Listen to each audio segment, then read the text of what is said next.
네, 오늘부터 이제 데살로니가 전서 강해를 시작하려고 합니다. 지난주까지 빌립보서 강해를 마쳤고요. 오늘부터 이제 데살로니가 강해를 시작하는데, 데살로니가 전서는 여러분 아시다시피 사도 바울이 데살로니가 교회에 보내는 편지입니다. 먼저 본문 1절을 보면은 바울과 실루아노와 디모데는 하나님 아버지와 주 예수 그리스도 안에 있는 데살로니가인의 교회에 편지하노니 은혜와 평강이 너에게 있을지어다. 이렇게 편지를 시작합니다. 자, 실루아노와 디모데, 바울과 함께 데살로니가 교회에서, 데살로니가 지방에서 복음을 전했던 동역자들입니다. 사도행전 17장에 보면은 바울이 전도여행을 떠납니다. 2차 전도여행 중에 데살로니가 지방에 가서 안식일에 유대인의 회당에 들어갑니다. 그래서 복음을 전하니까 큰 무리의 헬라인들과 귀부인들이 바울의 복음을 듣고 믿게 되었다, 이렇게 나와 있습니다. 학자들에 의하면 바울이 데살로니가에 있던 시간은 불과 3주였다고 합니다. 3주 만에 많은 사람들이 예수를 믿게 된 겁니다. 바울이 어떻게 그렇게 짧은 시간에 많은 사람들을 전도할 수 있었을까? 바울은 나름대로의 전도의 전략이 있었습니다. 당시 로마는 스페인, 지금의 스페인, 아프리카, 인도에 이르는 광활한 영토를 차지하고 있었습니다. 근데 거기에 다 유대인들이 살고 있었어요. 왜 그런가? 기원전 722년에 북이스라엘이 아수르에 의해서 멸망을 당하거든요. 그리고 또 남유다는 기원전 526년에 바빌론에 의해서 멸망당합니다. 그때 유대인들이 전 세계로 다 퍼지게 됩니다. 다 흩어져 살게 돼요. 이렇게 흩어져 사는 유대인들을 디아스포라다 이렇게 말합니다. 흩어져 있는 유대인들, 디아스포라라 이렇게 말해요. 그런데 이 유대인들이 참 특별한 사람들인 게요. 어디를 가서 살든지 제일 먼저 회당을 세웁니다. 2사람 이상, 3사람만 모여도 회당을 세워요. 유대인들이 참 특별한 아주 민족입니다. 그래서 바울은 어디를 가든지 제일 먼저 회당부터 찾았어요. 그리고 안식일에 회당에 들어가서 복음을 전하는 겁니다. 유대교의 회당 예배는 회당장이 있어서 그 회당장이 사회를 봅니다. 사회를 보면서 어떤 한 사람을 지정해서 성경을 낭독하게 합니다. 낭독자가 나와서 말씀을 낭독해요. 그러고 나면 회당장이 그 말씀에 대해서 좀 설명해 줄 사람이 있습니까? 뭐 할 말 있습니까? 이렇게 물어봅니다. 그러면은 대부분 랍비들, 바리새인 랍비들이 나와서 말씀을 풀어서 해석을 해줍니다. 그게 유대교의 회당 예배입니다. 바울이 지혜로운 게 바로 그 시간을 이용한 거예요. 여러분, 바울이 누굽니까? 산헤드린 공의회 회원이잖아요. 그는 바리새인이었습니다. 바울은 율법에 통달한 사람이었어요. 또 타고난 변증가였습니다. 그러니까 성경 어디를 펴도 강론할 수 있는 실력을 갖고 있었어요. 여러분, 우리가 실력이 있어야 됩니다. 실력이 있어야 돼요. 성경 어디를 펴도 그 말씀이 무슨 말씀인지를 강론할 수 있어야 돼요. 아니, 목사님, 신학을 공부한 목사님들이나 그거 가능하지. 우리 같은 평신도가 어떻게 그게 가능합니까? 아니요. 여러분도 할 수 있습니다. 여러분, 하나님께서 우리한테 성령을 주셨잖아요. 아멘입니까? 성령을 주셨잖아요. 그 성령이 하는 일은 말씀을 깨닫게 하는 거예요. 그래서 성령 받은 사람들은 말씀을 깨닫고 해석할 수 있는 능력을 다 갖고 있습니다. 여러분, 사도 바울이 많이 배우고 똑똑해서 전도를 잘한 게 아니었어요. 율법을 잘 알고 타고난 변증가라서 전도를 한 게 아닙니다. 물론 그런 백그라운드가 좀 도움이 되긴 하죠. 그러나 그게 본질은 아니었어요. 바울한테 성령이 역사한 거예요. 여러분, 베드로를 보세요. 베드로가 누굽니까? 뭘 제대로 배운 사람이 아니에요. 그냥 갈릴리의 어부입니다. 당시 어부는 가장 천한 직업이었어요. 제대로 배울 수가 없어요. 그런데 그 베드로가 오순절에 성령을 받고 난 다음에 예루살렘 성전에 올라가서 구약의 요엘서부터 시편까지 줄줄이 꿰면서 설교를 합니다. 그 설교를 듣고 3,000명이 회심을 해요. 여러분, 베드로가 이 요엘서를 언급한 이유가 있어요. 많은 성경 중에 왜 하필 요엘서를 언급을 했겠어요? 언급한 이유가 있습니다. 하나님이 요엘 선지자한테 뭐라고 하셨느냐? 말세에 내가 내 영을 모든 육체에 부어주리니 너희 자녀들은 예언할 것이요 너희 젊은이들은 환상을 보고 너희 늙은이는 꿈을 꾸리라 그랬습니다. 베드로가 왜 요엘서를 언급했을까요? 말세에 하나님이 모든 육체에 성령을 부으신다고 했다.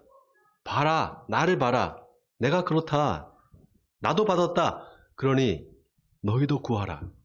그럼 하나님께서 성령을 주신다. 이 암시가 들어있는 겁니다. 아니, 목사님, 그 성령이라는 게 구하면 다 받는 겁니까? 다 받는 겁니까? 어떤 목사님은 선택받은 사람만 성령을 받는다고 하던데요. 여러분 어떻게 생각하세요? 누가복음 11장 13절에 예수님께서 이 말씀하셨어요. 너희가 아들이 있는데 생선을 달라 하는데 뱀을 줄 아버지가 있겠느냐? 달걀을 달라고 하는데 전갈을 줄 아버지가 있겠느냐? 너희가 악할지라도 좋은 것을 자식에게 줄 줄 알거든. 하물며 너희 하늘 아버지께서 구하는 자에게 성령을 주시지 않겠느냐? 주시지 않겠느냐? 준다는 겁니다. 여러분 다른 건 몰라도 하나님이 이 기도는 반드시 들어주세요. 하나님 성령을 내게 주시옵소서. 이 기도는 무조건 들어주십니다. 바라기는 성령 충만하게 해달라고 기도하시는 여러분 되시기 바랍니다. 자, 오늘 데살로니가 교회가 어떤 교회였느냐? 성령 충만한 교회였어요. 그걸 어떻게 알 수 있느냐? 자, 다 같이 본문 2절과 3절을 우리 같이 한번 읽어보겠습니다. 본문 2절과 3절입니다. 시작. 우리가 너희 모두로 말미암아 항상 하나님께 감사하며 기도할 때 너희를 기억함은 너희의 믿음의 역사와 사랑의 수고와 우리 주 예수 그리스도에 대한 소망의 인내를 우리 하나님 앞에서 끊임없이 기억함이니. 자, 여기 기억한다라는 말이 두 번 반복해서 나옵니다. 자, 뭘 기억하느냐? 이게 중요하잖아요. 첫째, 너희의 믿음의 역사를 기억한다는 겁니다. 두 번째는 사랑의 수고를 기억한다. 세 번째는 예수 그리스도에 대한 소망의 인내를 기억한다. 자, 믿음, 사랑, 소망 이 세 가지를 기억한다는 거예요. 여러분 여기 기억한다는 말이 아주 의미심장한 말이에요. 신명기에 보면 너는 애굽 땅에서 종되었던 것과 하나님 여호와께서 너를 속량하셨음을 기억하라. 너는 하나님의 강한 손과 편팔을 기억하라. 너는 이 40년 동안 내게 광야길을 걷게 하신 것을 기억하라. 기억하라는 말이 신명기에 10번이나 반복해서 나옵니다. 하나님이 어떻게 너희를 구원하셨는지를 기억하라는 거예요. 여러분 우리가 절대로 잊지 말아야 될 게 있어요. 다 잊어버려도 잊지 말아야 될 것 딱 하나 있습니다. 하나님이 나를 어떻게 구원하셨는지, 내가 어떻게 예수를 믿게 됐는지 이건 기억해야 돼요. 그런데 여러분 기억이라는 게 놀라운 게요. 이게 상대적이에요. 10년 전에 내가 어떤 사람을 만났어요. 그럼 나만 기억하는 게 아니죠. 상대방도 나를 기억하는 거예요. 하나님과의 만남도 똑같습니다. 내가 하나님을 인격적으로 만난 경험이 있다. 그러면 하나님도 나를 기억하셔요. 만약 여러분의 삶에 이런 주님과의 만남의 기억이 있다면 여러분은 행복한 사람이에요. 자, 오늘 본문 3절에 사도 바울이 데살로니가 교인들한테 너희의 믿음의 역사와 사랑의 수고와 소망의 인내를 하나님 아버지 앞에서 끊임없이 기억한다 이렇게 말해요. 저는 이게 바울이 내가 너희를 기억하는 것처럼 하나님도 너희를 기억하실 거다 이 말로 저는 들었습니다. 독일의 신학자인 폴 틸리는 하나님한테는 영원한 기억의 창고가 있다고 말했습니다. 이 말은 하나님이 우리의 삶 모두를 다 알고 계신다는 거예요. 그런데 하나님이 우리의 죄를 사하시고 다시는 기억조차 하지 않겠다고 말씀하셨어요. 내가 그들의 악행을 사하고 다시는 그 죄를 기억하지 아니하리라. 여호와의 말씀이니라. 예레미야서 31장 34절의 말씀입니다.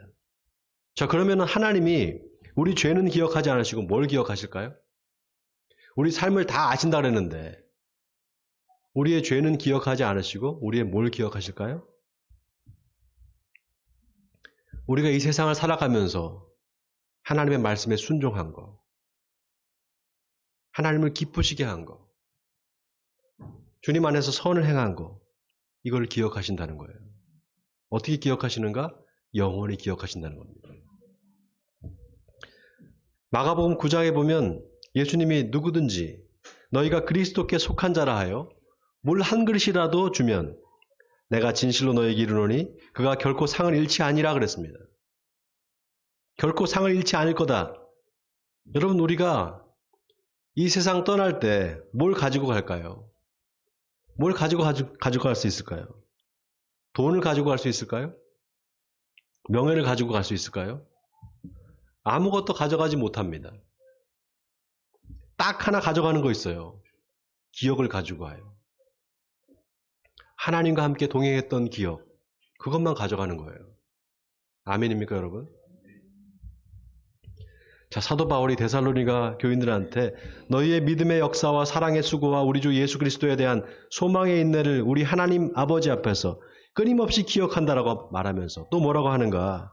4절에 하나님의 사랑하심을 받은 형제들아 너희를 택하심을 아노라 이렇게 말합니다. 하나님이 너희를 택하셨다는 것을 자기가 안다라는 거예요. 어떻게 그걸 알 수 있을까요? 자, 다 같이 오늘 본문 5절에서 7절까지 본문 5절에서 7절까지 우리 같이 한 목소리로 읽어보겠습니다. 시작! 이는 우리 복음이 너희에게 말로만 이른 것이 아니라 또한 능력과 성령과 큰 확신으로 된 것임이라. 우리가 너희 가운데서 너희를 위하여 어떤 사람이 된 것은 너희가 아는 바와 같으니라. 또 너희는 환난 가운데서 성령의 기쁨으로 말씀을 받아 우리와 주를 본받은 자가 되었으니 그러므로 너희가 마케도니아와 아가야에 있는 모든 믿는 자의 본이 되었느니라. 자, 여기 모든 믿는 자의 본이 되었다. 누가 누구한테 본이 되었다는 겁니까? 누가 누구한테 본이 되었다는 거죠? 데살로니가 교회 교인들이 모든 믿는 사람들, 모든 그리스도인들의 본이 되었다는 거예요. 다시 말해서 데살로니가 교인들이 모든 그리스도인들이 본받아야 될 모델이라는 겁니다. 자, 그럼 구체적으로 그게 뭔가? 이게 중요하죠. 뭐가 본받아야 할 점인가? 우선 바울이요. 복음을 전할 때 그냥 말로 전한 게 아니었어요. 보세요. 이는 우리 복음이 너희에게 말로만 이른 것이 아니라 능력과 성령과 큰 확신으로 된 것이라 이렇게 말합니다. 말로만 전한 게 아니라 능력과 성령과 확신으로 전했다는 거예요. 여러분, 복음에는 하나님의 의가 나타납니다. 아멘입니까? 복음에는 하나님의 의가 나타나서 믿음으로 믿음에 이르게 하나니 기록된 바 오직 의인은 믿음으로 말미암아 살리라 함과 같으니라. 하나님의 의가 우리를 믿음으로 이끈다라는 거예요. 그래서 복음을 들으면 믿음이 생길 수밖에 없어요. 교회를 오래 다녔는데 왜 나는 믿음이 안 생길까요? 두 가지예요. 첫째는 복음이 아닌 걸 들었기 때문이에요. 두 번째는 듣는 나한테 문제가 있는 겁니다. 복음서에 보면 예수님이 안식일에 가버나움에 한 회당에 들어갑니다. 거기서 가르치시니까 그 회당 안에 한 귀신 들린 사람이 나사렛 예수여, 우리가 당신과 무슨 상관이 있나이까? 우리를 멸하러 왔나이까?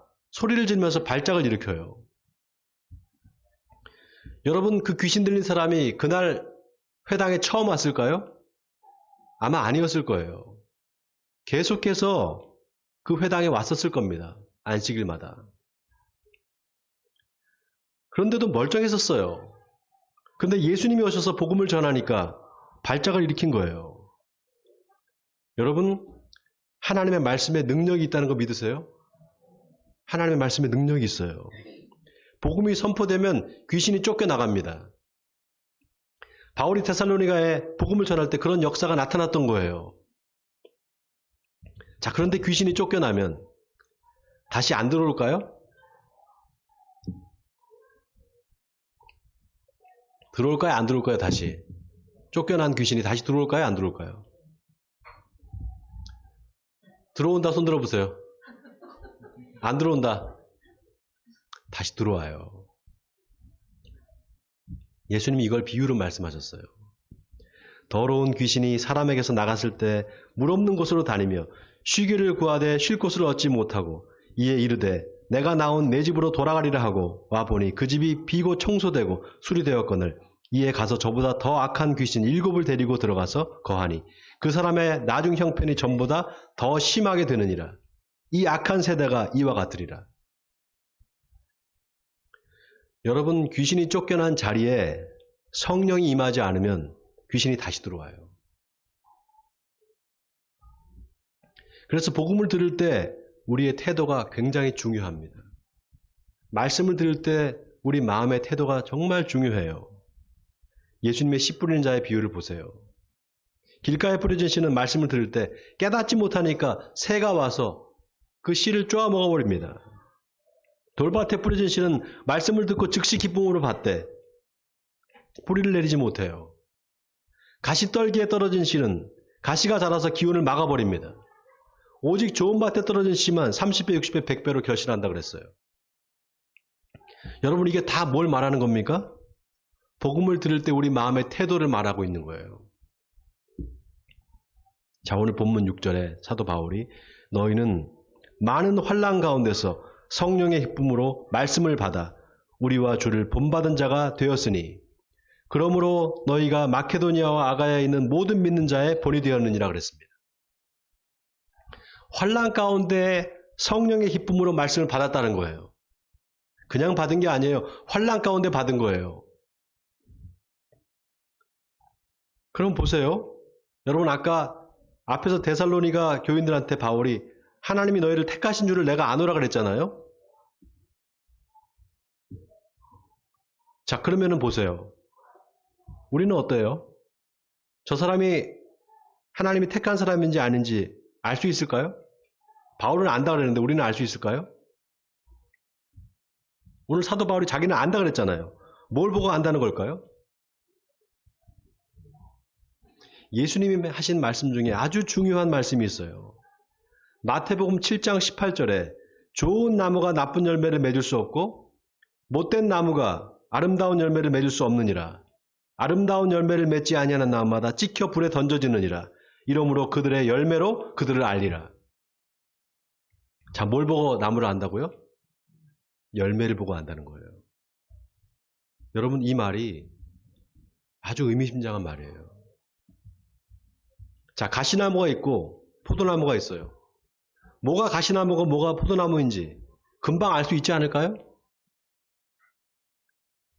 나무의 수정을 보면 금방 알 수 있지 않을까요? 잎만 봐도 알 수 있지 않을까요? 그걸 보고 모른단 말이에요. 가시나무하고 포도나무를. 그런데 모른다는 거예요. 성경은 모른다고 말해요. 예수님이 모른다 그랬어요. 열매를 봐야지만 알 수 있다는 거예요. 포도나무인 줄 알았더니 웬걸 가시나무였네? 반대로 가시나무인 줄 알았더니 포도나무였네? 이런 반전이 일어난다는 겁니다. 아니, 글쎄 예수 잘 믿는 줄 알았는데 저 사람 예수 잘 믿는 게 아니었네. 알고 보니까 한 번씩 점쟁이한테 갔대. 점 보러 갔었대. 저 사람 교회 집사라고 하는데 알고 보니까 사기꾼이었네. 진짜 어떻게 그럴 수가 있지? 저 사람이 진짜 하나님의 선택받은 사람이 맞나? 이런 반전이 일어난다는 거예요. 그래서 좋은 나무가 나쁜 열매를 맺을 수 없고 못된 나무가 아름다운 열매를 맺을 수 없다. 이 말은 운명론이 아닙니다, 여러분. 처음부터 좋은 나무, 못된 나무가 정해져 있는 게 아니라는 거예요. 결국 열매를 봐야지만 안다는 거예요. 마지막까지 지켜봐야 된다 이 말이에요. 여러분 생각해 보세요. 열매가 금방 맺힙니까? 열매는 금방 맺히지 않아요. 씨가 땅에 떨어져서 싹이 나고 가지를 뻗고 잎이 나고 꽃이 피고 그 다음에 열매를 맺는 거예요. 열매는 맨 마지막 단계예요. 맨 마지막에 맺힙니다. 우리 신앙도 마찬가지예요. 열매 맺지 못하면 아무 소용이 없어요. 잎만 무성해 열매가 없어. 아무 소용이 없어요. 어제까지 잘 믿던 사람이 오늘 안 믿을 수 있어요. 돌밭이나 가시떨기에 떨어진 씨가 떨어지자마자 죽은 게 아니었어요. 그래도 싹은 났습니다. 돌밭에 떨어진 씨, 싹이 났어요. 그러나 뿌리를 내리지 못했을 뿐입니다. 가시떨기에 떨어진 씨, 싹이 났어요. 줄기도 뻗었어요. 그러나 기운이 막혀서 결국 결실하지 못했어요. 시작은 했는데 끝까지 가지 못한 겁니다. 여러분, 그래서 신앙은 끝까지 가봐야 돼요. 아멘입니까? 이스라엘 백성들을 보세요. 광야에서 계속 하나님을 원망하죠? 다시 애굽으로 돌아가겠다고 말해요. 그리고 금송아지를 만듭니다. 우상을 섬기는 거예요. 결국 출애굽 1세대는 가나안 땅에 들어가지 못합니다. 광야에서 다 죽고 말아요. 결국 출애굽 2세대만 들어가잖아요. 그런데 그 2세대도 마찬가지였어요. 가나안 족속이 섬기던 바알과 아세라를 섬깁니다. 몰렉한테 자식을 번제로 바쳐요. 여호수아 앞에서는 그 요단강을 건너서 가나안 땅에 들어가려고 할 때 그 여호수아 앞에서는 맹세하면서 우리가 오직 여호와만 믿겠노라고 다짐하면서 맹세했는데 들어가 놓고 또 우상을 섬기는 거예요. 이건 뭘 말하는 겁니까? 우리도 그럴 수 있다는 거예요. 예수 믿다가 다시 우상으로 돌아가는 사람이 얼마나 많은지 모릅니다. 자, 오늘 사도 바울이 하나님이 데살로니가 교인들을 선택했다는 것을 안다 그랬습니다. 어떻게 하느냐? 그들의 삶에 열매가 있었습니다. 마케도니아와 아가야에 소문이 날 정도로 데살로니가 교인들의 삶이 그리스도의 안에 본이 된 거예요. 그걸 보고 알았다는 거예요. 근데 또 하나 뭘 보고 알았느냐? 다시 우상으로 돌아가지 않는 걸 보고 알았다는 거예요. 자, 바울이 데살로니가 교인들한테 뭐라고 합니까? 다 같이 본문 9절과 10절을 우리 또 같이 읽겠습니다. 본문 9절과 10절입니다. 시작. 그들이 우리에 대하여 스스로 말하기를 우리가 어떻게 너희 가운데에 들어갔는지와 너희가 어떻게 우상을 버리고 하나님께로 돌아와서 살아계시고 참되신 하나님을 섬기는지와 또 죽은 자들 가운데서 다시 살리신 그의 아들이 하늘로부터 강림하실 것을 너희가 어떻게 기다리는지를 말하니 이는 장래에 노하심에서 우리를 건지시는 예수니라. 자, 여기 9절에 우상을 버리고 하나님께로 돌아왔다 여기 밑줄 주세요, 여러분. 복음서에 보면 예수님이 어디 한 지방을 지나가시는데 10명의 나병 환자가 다윗의 자손이 우리를 불쌍히 여겼어 이렇게 말합니다. 예수님께서 그들을 보고 가서 제사장한테 너희 몸을 보이라 이렇게 말합니다. 그 10명의 나병 환자가 제사장한테 가는 중에 그만 병이 다 나아버려요. 나병이 치료됩니다. 그런데 그 중에 오직 사마리아 사람만 예수님께 다시 돌아왔어요. 예수님이 10명이 다 고침을 받았는데 9은 어디 있느냐? 이 이방인 외에는 하나님께 영광을 돌리러 돌아온 자가 없느냐? 그 다음에 뭐라고 말씀하시는가? 가라, 내 믿음이 너를 구원하느니라. 이렇게 말했습니다. 병이 낫는 게 구원이 아니라 예수님께 돌아온 게 구원이라는 거예요. 예수 믿고 내 병이 나았다. 그래서 내가 예수를 믿게 됐느냐? 예수를 믿고 병이 났는데 교회 다니면서 예수님을 믿고 목사님 안수를 받고 병이 났는데 그 다음에 예수를 계속 내가 믿고 있느냐? 병만 고치고 예수님 안 믿으면 그 사람 구원받은 게 아니라는 거예요. 다시 돈을 쫓고 다시 우상을 쫓아 산다. 아무 소용없는 겁니다. 우상을 떠나서 하나님께 돌아왔으면 계속 주님과 함께 있어야 돼요. 그래서 오늘 본문 9절에 너희가 어떻게 우상을 버리고 하나님께로 돌아와서 다시 살아계시고 참되신 하나님을 섬기는지와 10절에 또 죽은 자들 가운데서 다시 살리신 그의 아들이 하늘로부터 강림하실 것을 너희가 어떻게 기다리는지를 말하니 이는 장래의 노하심의 소리를 건지시는 예수시니라 그랬습니다. 자, 누가 누구한테 말하는 겁니까? 이게 지금 데살로니가 교인들이 바울한테 지금 말하고 있는 거예요. 우리가 어떻게 우상을 버리고 주님께 돌아왔는지, 하나님께 돌아왔는지를 자기들이 말하고 있다는 거예요. 또 어떻게 살아계신 하나님을 지금도 섬기고 있는지를 말하고 있다는 겁니다. 데살로니가 교인들이 사도 바울한테 말하고 있는 거예요. 여러분, 이게 뭡니까? 이게 바로 신앙 간증이잖아요. 내가 어떻게 예수님을 믿게 됐고, 내가 어떻게 지금 교회를 다니게 되고, 어떻게 내가 지금 하나님을 계속 섬기고 있는지를 말할 수 있어야 돼요.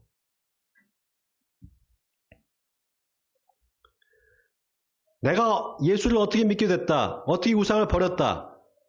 더 중요한 거는 어떻게 지금도 살아계신 하나님을 섬기고 있는지, 이걸 말할 수 있어야 돼요.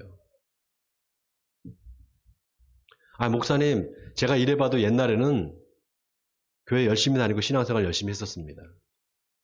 아무 소용없어요. 지금 어떠냐는 거예요. 지금도 변함없이 하나님을 섬기고 있는지를 내가 자신 있게 말할 수 있는지, 이게 중요합니다. 자, 바울이 하나님이 데살로니가 교인들을 선택하셨던 것을 안다고 말했습니다. 어떻게 아느냐? 첫 번째, 그들의 삶을 열매를 보고 알았어요. 두 번째는 그들이 다시 우상으로 돌아가는지 아닌지, 오직 하나님만 섬기는지를 보고 알아요. 저 마지막 세 번째가 있습니다. 마지막 세 번째가 뭘까요, 여러분? 바로 예수님의 재림을 기다리느냐 기다리지 않느냐로 알아요. 자, 오늘 본문 10절을 다시 한번 우리 읽어보겠습니다. 본문 10절입니다. 시작. 또 죽은 자들 가운데서 다시 살리신 그의 아들이 하늘로부터 강림하실 것을 너희가 어떻게 기다리는지를 말하니 이는 장래의 노하심에서 우리를 건지시는 예수시니라. 여러분, 우리 신앙이 열매 맺지 못하면 아무 소용이 없습니다. 예수님이 너희 중에 누가 망대를 세우는데 기초만 쌓고 능히 이루지 못하면 보는 자가 다 비웃지 않겠느냐 그랬습니다. 신랑을 마중 나간 열처녀가 신랑이 늦게 오니까 다 잔다고 그래요. 성경에서 다 잤다고 말합니다. 이 말은 예수님을 기다리다가 다 죽었다는 거예요. 슬기로운 다섯 처녀나 미련한 다섯 처녀나 다 죽었다는 겁니다. 기다리다가. 그런데 열처녀 비유의 반전은 신랑이 온다는 나팔이 울리는 거예요.